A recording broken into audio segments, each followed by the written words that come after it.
Hello, everyone, and thank you so much for joining us. Welcome to one of our monthly Medicare webinars here. My name is Sam, and I will be moderating this webinar for you today. In just a second, we're going to be joined by Michael Corgett, one of our financial advisors, and Michael is going to be giving you a rundown of everything you need to know concerning Medicare for 2025. If you have any questions while he's speaking, I encourage you to ask away. There is a Q&A box, and it is completely anonymous. I apologize, we will not have time to answer them directly with you live today on the webinar, but I will make sure one of our financial advisors can reach out to you either through phone or email after the presentation and get your questions answered. Throughout Michael's presentation, I will be entering some links. They're going to pop up on your screen. They're going to guide you to various resources we have available, one of which will be our calendar, where you can book an appointment with one of our financial advisors. Another link may be a link to our YouTube channel or our LinkedIn, where you can follow us. Please consider following us on either one or both of those platforms. We post tons of retirement and healthcare related content weekly, and we really think you'd get some value out of it if you considered giving us a follow. And if you do, thank you in advance. And as a quick reminder, we are not affiliated nor endorsed whatsoever by any specific company. We are a completely independent group of financial advisors here. So please keep that in mind as you're listening along today. And with all of that out of the way now, we're going to get started with Michael Corgett.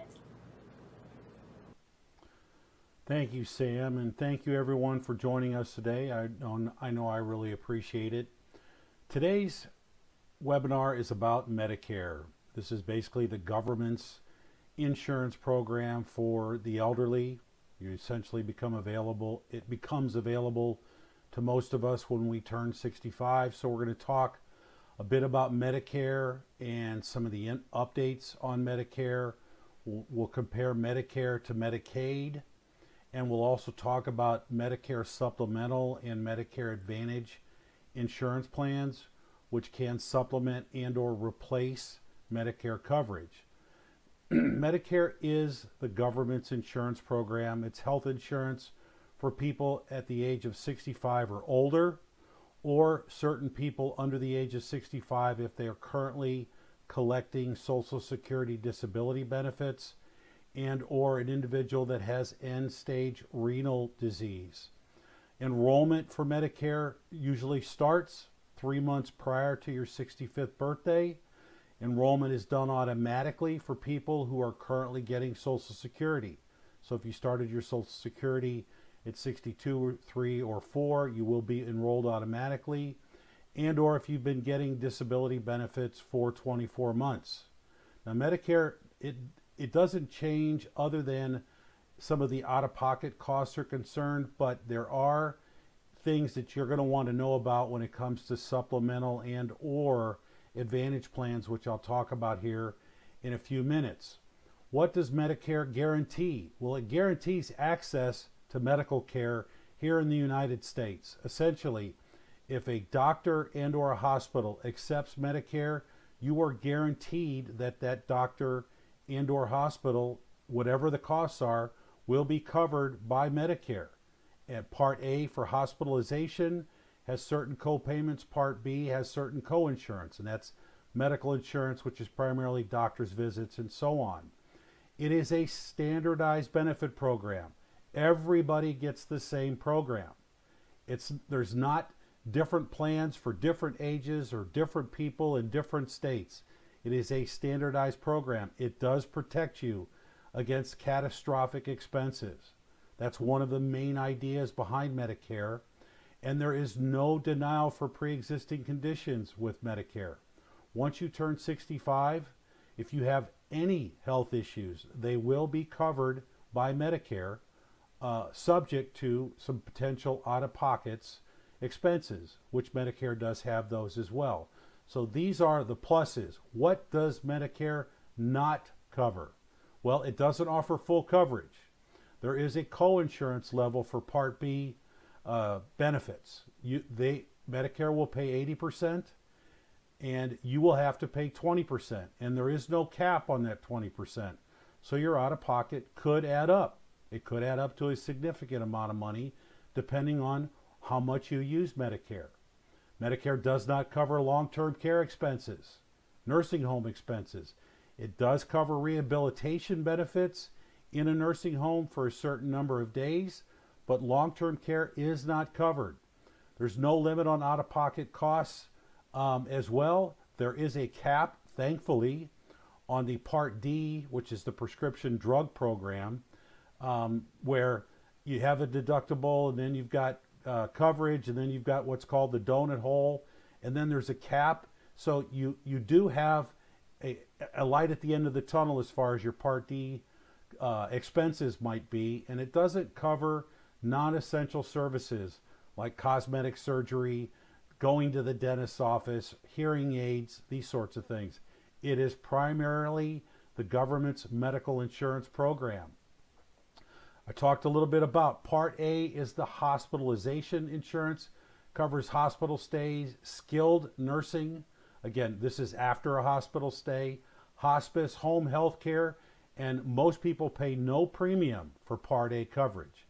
Part B is the medical insurance portion. This covers all your doctor's visits and outpatient care, preventive services, the things that you should be getting done on a regular basis to make sure you remain healthy. And there is a monthly premium for that. That monthly premium is currently $185. It can be deducted from your Social Security check, and it is a monthly premium. So that's essentially all the government is going to charge you for this catastrophic medical coverage that's available, called Medicare. Medicare Part A, this is the hospitalization. There is an inpatient deductible, which has gone up year after year. There is a hospital per day copayment from the 61st day through the 90th day. After the 90th day, you pay 100% of the cost, which is essentially the $838 a day. And there is a skilled nursing facility co-insurance charge per day as well. Those are, the first 20 days are covered by Medicare, just like the first 60 days are covered for the hospitalization without any co-payments. After the 21st day and beyond, there is a per day cost to that skilled nursing facility. So again, there are some expenses potentially if you are hospitalized or do wind up in a skilled nursing facility. And those costs do go up year after year. Not too significantly, pretty much at the rate of inflation, 2.7% for 2025. There have been higher increases, there have been lower increases in the past. And down here at the bottom of this slide, if you paid into Medicare less than 30 quarters, to be eligible for Social Security, you have to have paid Social Security taxes for 40 quarters or 10 years. You can be eligible for Medicare for 30 quarters. If you have less, you pay a larger monthly premium for Medicare than if you've got at least 30 quarters, as you could see here. So you've got to keep that in mind. For the most part, all of us are covered by Medicare and fully covered by Medicare. But there are those folks who do well financially, and there is a potential to where that Part B insurance premium, which I mentioned is $185 a month, could be more.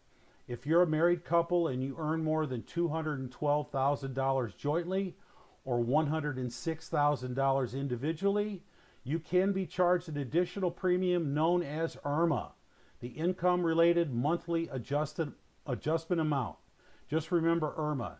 That adjustment is tacked onto the regular monthly premiums for both Part B and Part D insurance premiums.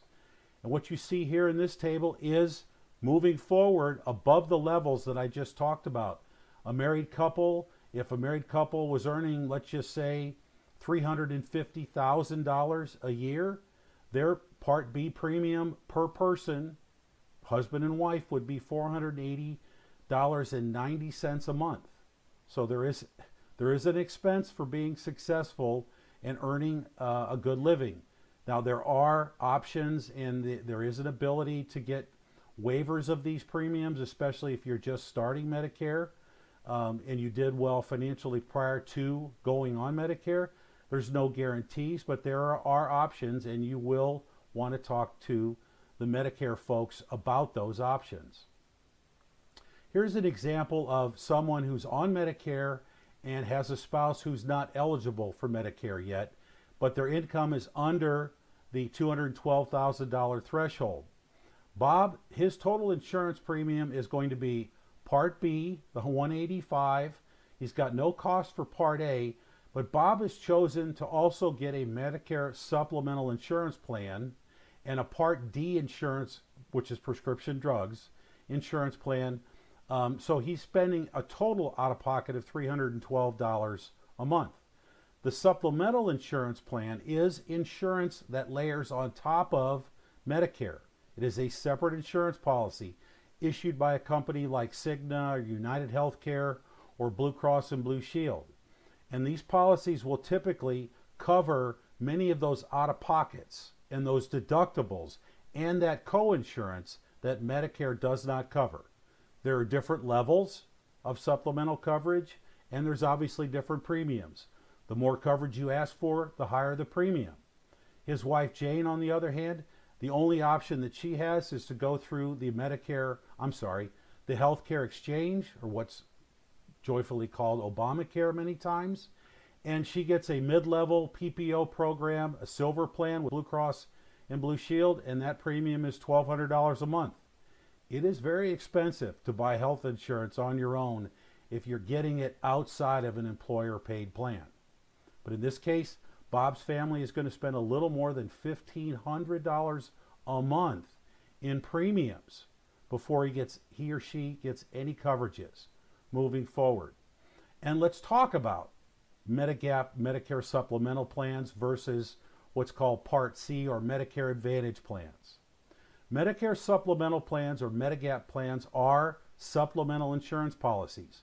So you have your Medicare and then you have your supplemental insurance policy in addition to Medicare. You keep Medicare, you still choose your own doctors and hospitals.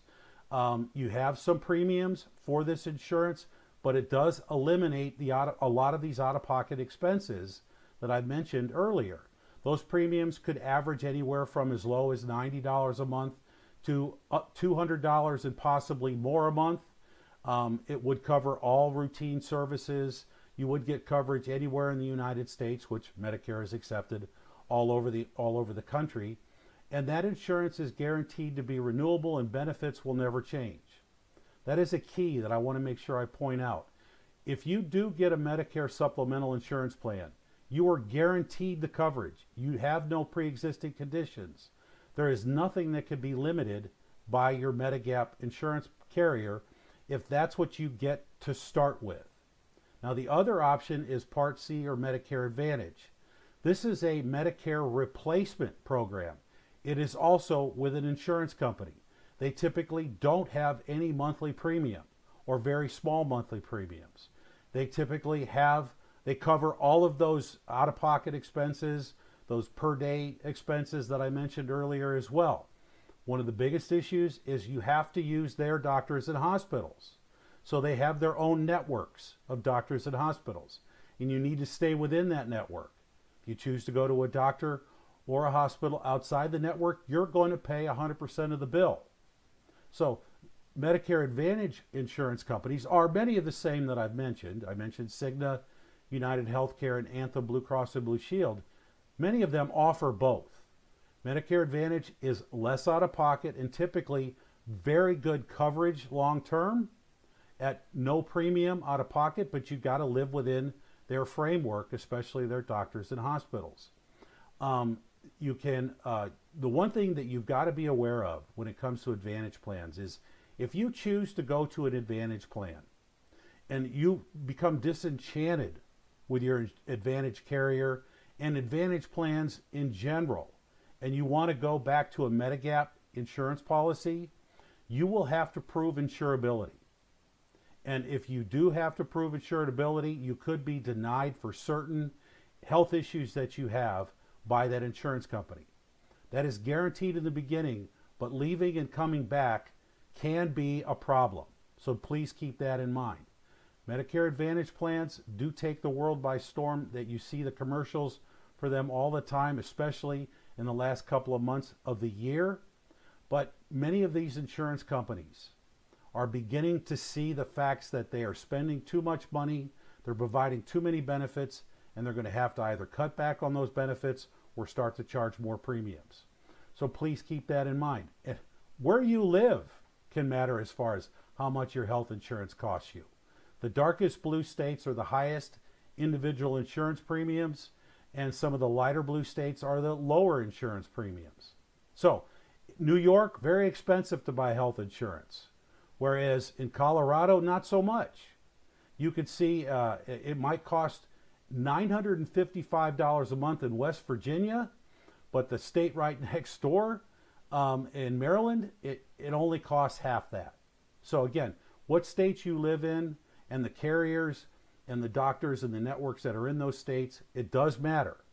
It's typically cheaper in the Midwest than it is on either coast, but that again, that is no guarantee. And the premiums vary in 2025. Again, these are premiums that are based on a 40-year-old buying a silver plan on the healthcare exchange in various states. The average cost is $627 a month in 2025, a 7% increase in premium from 2024. And the 5 steepest states in costs are, as you can see here, Vermont, New York, Alaska, North Dakota, and Utah, with, in some cases, very significant insurance premium increases. Now, let's jump from Medicare to Medicaid. Medicaid is both a federal and state insurance plan. It helps to pay health insurance costs and many other expenses for folks who just have a limited income. Okay? Some people do qualify for both Medicare and Medicaid, and Medicaid does cover some services that Medicare does not cover or only covers partially. So a comparison between the two. Medicare, again, is the national insurance program for the elderly as well as the disabled. Medicaid are statewide programs, and they do vary state by state as to what's covered and not covered. Is it administered by a state government, but they do have to follow certain federal rules. Again, it is health insurance for people that have a need, primarily a financial and potentially a non-financial need. Whereas Medicare covers the elderly, again, people over 65, those that are on Social Security disability or have end-stage renal failure. It is the nation's primary payer for health coverage, whereas it's the states for Medicaid. So there is a big difference between Medicaid is primarily for the poor, but it also does cover mental health benefits and some long-term care services for those people who do not have the money to pay for those services. So I've said an awful lot about Medicare and a little bit about Medicaid and the various Medigap and Medicare Advantage plans. So there's an awful lot to talk about. Why would you want to consider to talk with a firm like ours here at the Retirement Group? Well, we're a team of advisors with an awful lot of experience. We have offices nationwide. We work with a lot of Fortune 500 companies specifically, so we've got a very solid knowledge of all of your benefit programs, including your pension and your 401k. And finally, we're happy to offer a complimentary cash flow analysis or a retirement plan.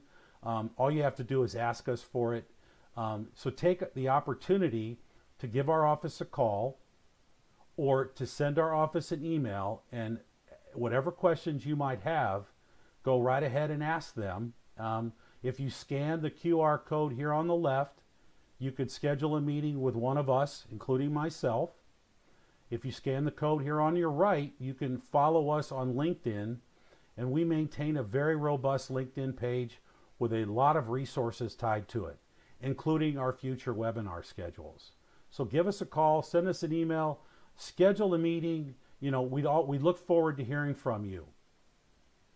And, you know, as I said, I've talked an awful lot about Medicare, Medicaid, and then the various insurance programs. You know, it's an individual choice. It's an individual decision. Everything's different for every person and every couple out there. So just please keep in mind, reach out to a professional. We'd look forward to the opportunity to speak with you and talk about this and your retirement and anything else that's important to you. I really appreciate you joining us today. Thank you, and have a great day.